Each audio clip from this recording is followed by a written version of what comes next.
This is the ZMAR Podcast. Elite Benefits of America helps small and mid-sized companies with their health insurance programs. And now, your host, Butch ZMAR. I'm here with Chris Wolpert from GBS Benefits, and he is a founder, healthcare strategist, author, and speaker. Thanks for joining me on this webinar. Of course. Yeah, thanks, Butch. It's great to be back on your show. You know, with the open enrollment back in the day, I don't know if you remember this, but, you know, we would have rooms filled of employees to go through an entire open enrollment meeting, right? And so today, leveraging technology, we've gone to a lot of communication styles that are completely different than what used to be the norm. These technology pieces will send out emails, and correct me if I'm wrong. I think that you guys actually use text messaging software too, where you can communicate with open enrollment. Can you elaborate a little bit more on how that process works and how is it working for communication with the employees there in the open enrollment? Yeah. So, there's a number of things that we've been able to do, and part of it is the text messaging. But I haven't done a live open enrollment meeting. I couldn't even tell you the last time I did one. I mean, it's been that long. It's been certainly more than 5 or 6 years. It was something we were doing well before COVID was leveraging technology. And so one of the ways that we've done that is when we talk about specifically about communicating with employees, because as I mentioned, everybody's on the go, right? You've got your truck drivers who are out in the field. You've got, I don't know, whatever it is, but a lot of blue collar industries, guys are out in the field at job sites and things like that many times. And so you can't get everybody in one central location anyways, even if you want to. But there's even a lot of people that can work remote, right? So we've got certain people that are only in the office maybe 3 or 4 days a week, and then the other times they're working from home. So, how do you reach everybody? How do you ensure that everybody gets this really crucial information about, a big part of their compensation package, their benefits, right? And something that is going to have potentially a major effect on their families and on, their health and certainly on their finances as well. And so we've done that through text messages because, this is the remote control of our life these days, right? Your cell phone is we're tethered to it.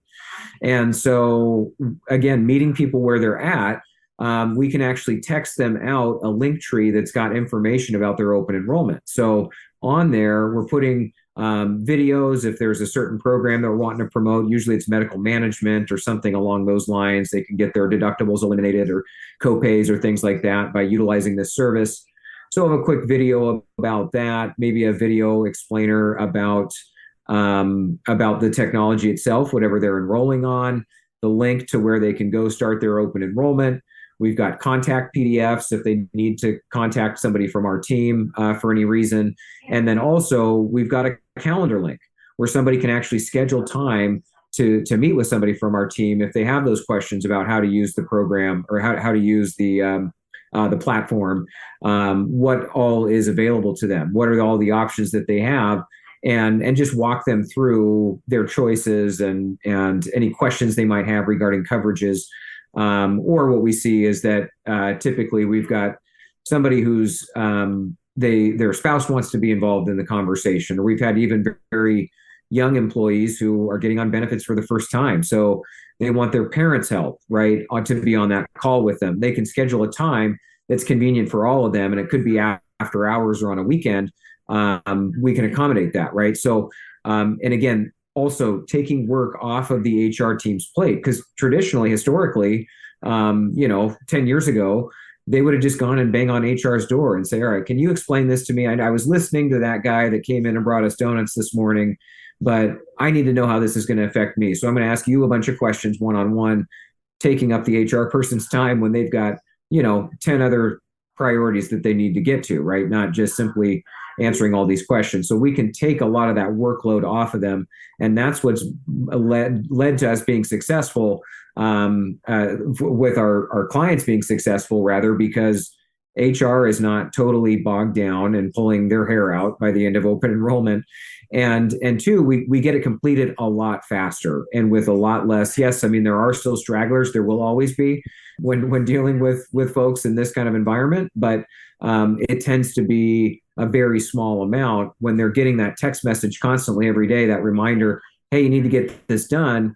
Those people that have already completed it, they won't continue to get those text messages, right? So we're not going to pester everybody because we've got a few stragglers that are going to drag their feet no matter what the ask is, no matter what, they're going to just drag their feet on stuff. So yeah, so that has been huge at open enrollment, but we use that during the year too, Butch. So we use that sometimes on a quarterly basis, I'd say minimum on a semi-annual basis, where we're reminding people about what they've got, right? So medical management, or it could be a specialty prescription program, or a number of other things that we've got available that are embedded within the health plan. Well, what happens when you've got open enrollment in January and here you are in June, you've forgotten about this whole, you've forgotten about the spiel, you've forgotten about the enrollment or watching that 2-minute video, months ago. So we can put that back in front of people, and we do that on a fairly regular basis so that we're making sure that the program that we've taken time to craft and architect and design is ultimately getting used. So we can see, okay, how often are people using this app? How often are they logging in, checking, verifying information, or using telemedicine, or using the prescription program, or whatever the case is.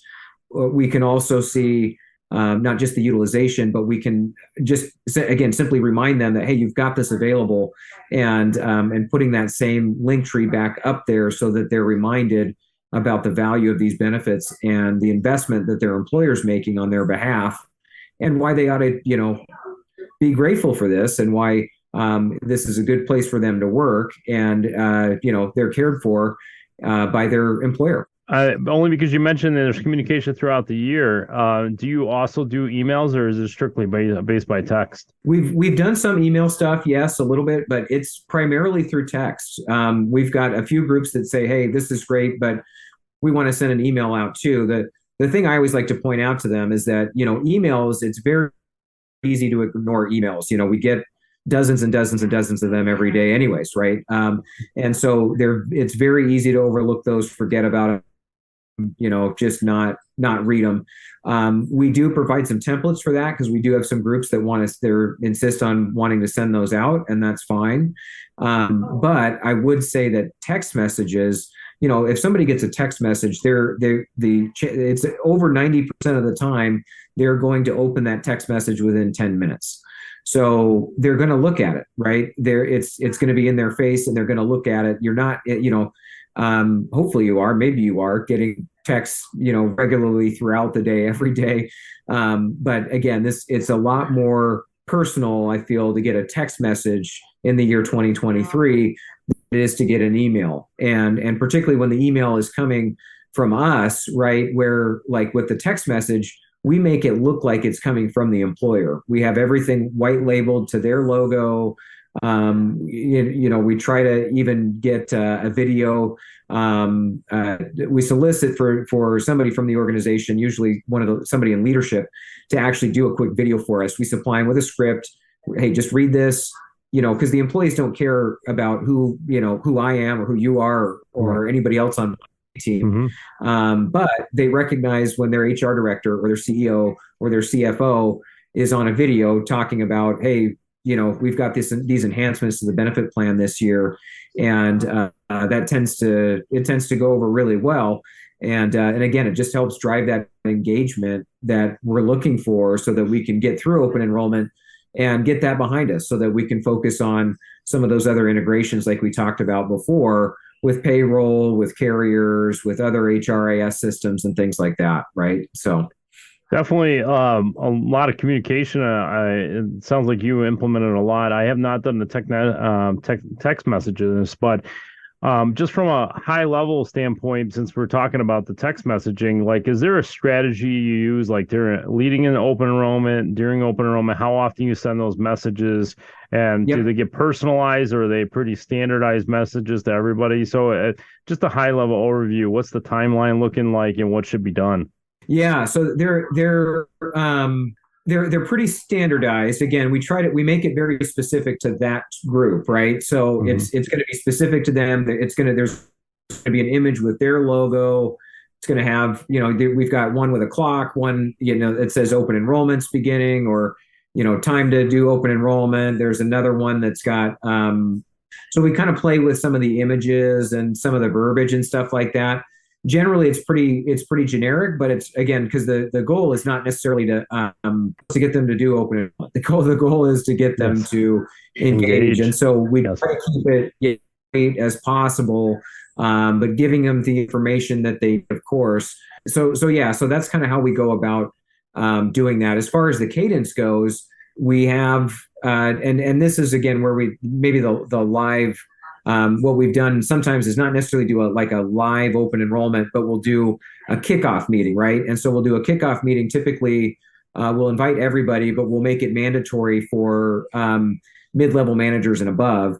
And we just go through everything and we explain to them, here's what's going to happen. This series of text messages is going to start to go out, and your people are going to come to you and say, oh, you know what, boss, I don't want it, I don't need it, whatever. Well, no.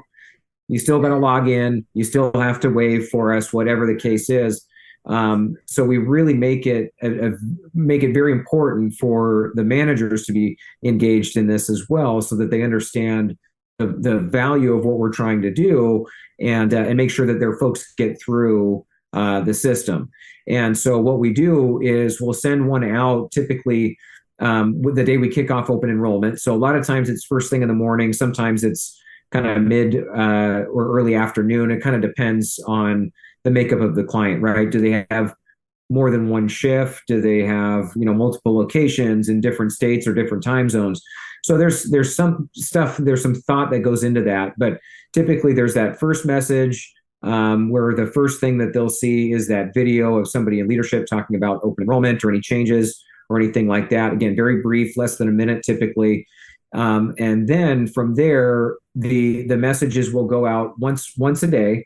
Again, typically sometime in the morning, and they'll continue to get a message until they've completed open enrollment. So those people that they get that first text message, they go in right, they get everything they need to done. They're not going to continue to receive text messages throughout the rest of the week or the couple of weeks or however long it takes to get through it. So that's another nice thing, is that once they're done, they're done. They don't have to continue to worry about it. They're not going to be bombarded with these messages. Those people that are stragglers, they're going to continue to get those messages. They're going to continue to get those texts until they've gone in actually completed open enrollment. Because as you can imagine, there are times where people get in, they get started, then they get distracted, or they get pulled away, or they can't finish it. So they're going to continue to get those messages until they've actually completed it. And so we've got some very kind of soft messages in the very beginning. And then as we get a little bit closer to the end of open, we've got like a midway through open enrollment message that goes out as well. And then towards the end of open enrollment, it's like, hey, here's the deadline. You need to have this done, or, you're going to have to wait until next year, basically. Right. So, and that, again, it depends on the size of the group, but most small groups take about, groups that have less than 50 employees, take about a week or so, and that's about it. And then some of the larger groups might take a couple of weeks or so. But generally, we can get through some very, very large enrollments in less than a couple of weeks using that, where we don't have to spend a ton of time trying to chase people down. We have the technology in place to do that for us on our behalf.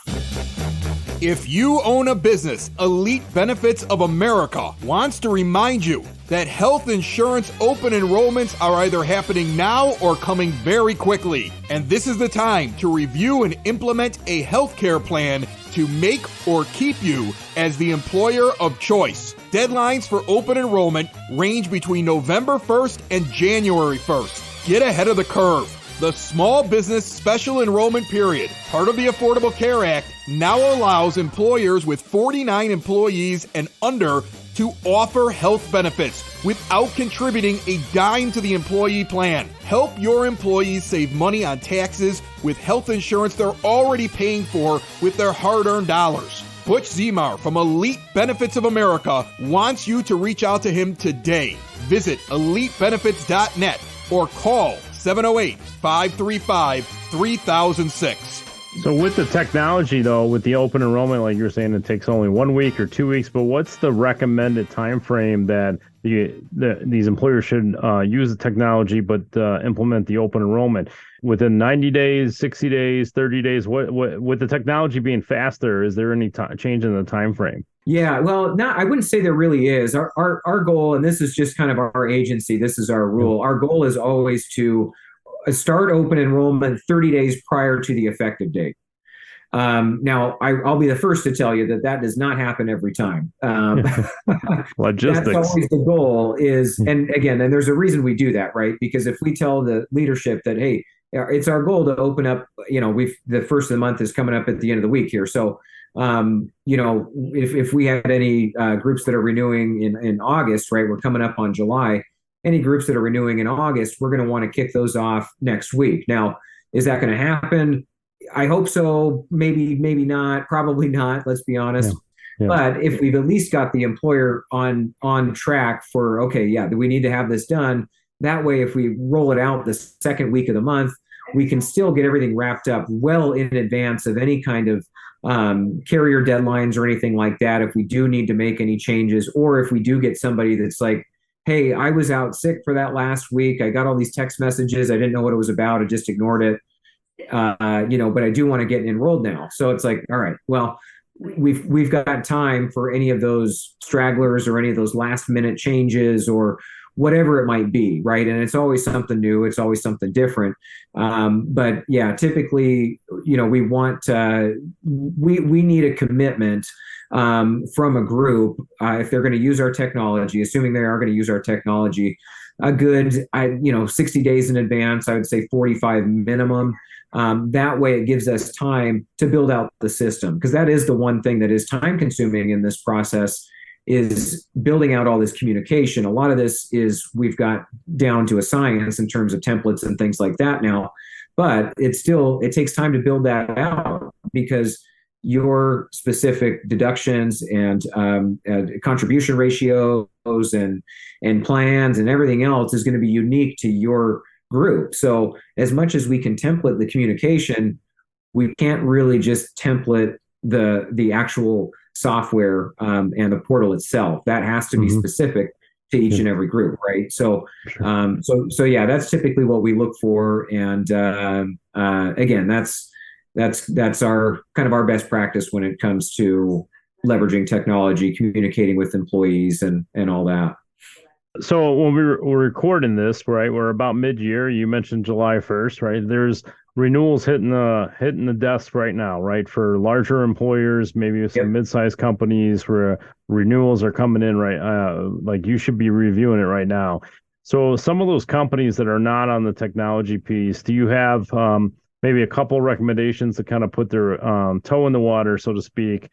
Obviously, the first one is to call Chris Wolpert, and the second one would be, or third, what are a couple steps to kind of tip that toe in the water and start moving in the right direction? Because obviously this could be a multi-year build out, right? Like, you're not going to swallow it all whole. It might be incremental because maybe divisions are spread out throughout the entire country. It could be other logistic issues, but how does an employer start making that move in the right direction? Well, as you mentioned, we're right in the middle of the year right now. So I think if you're wanting to set yourself up for Q4, you've got to ask those questions. You've got to push on your broker and say, hey, look, there's an easier way to do this. We can't keep doing what we've been doing, right? This, again, it's the year 2023. Mm-hmm. So I think that's the first thing you ought to do if you're one of these employers that has been working with the same broker for a long time, and maybe this has come up and maybe it hasn't, or it doesn't matter. I think either way,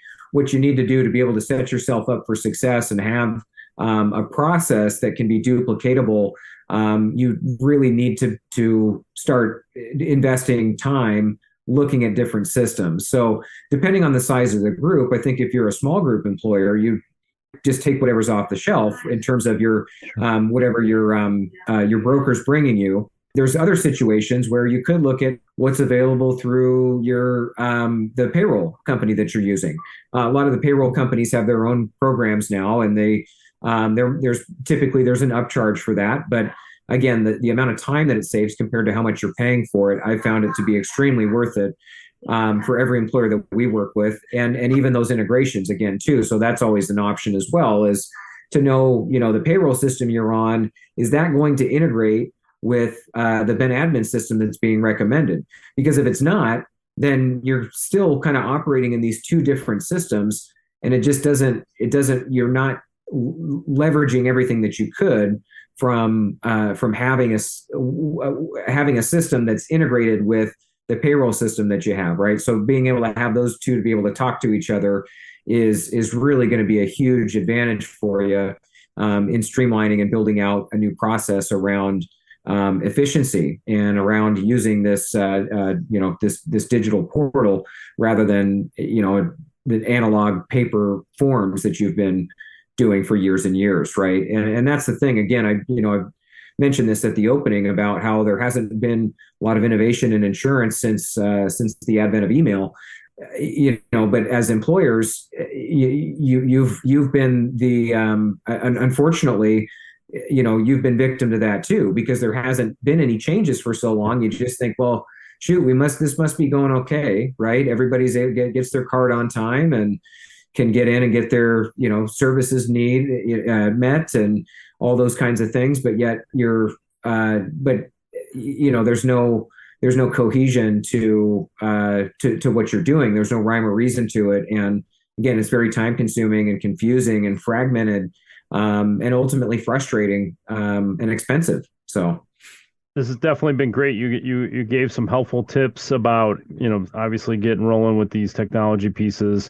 And we had a good conversation about all the technology when it comes to open enrollment, obviously new hires. We'll do other series of webinars to try to keep things moving as people are getting ready for the renewal season, as well as the open enrollment season. There's 2 phases there. And then obviously getting open enrollment's underway and successful and efficient, and with technology and communication with their employees. All right. Thanks, Butch. Appreciate it.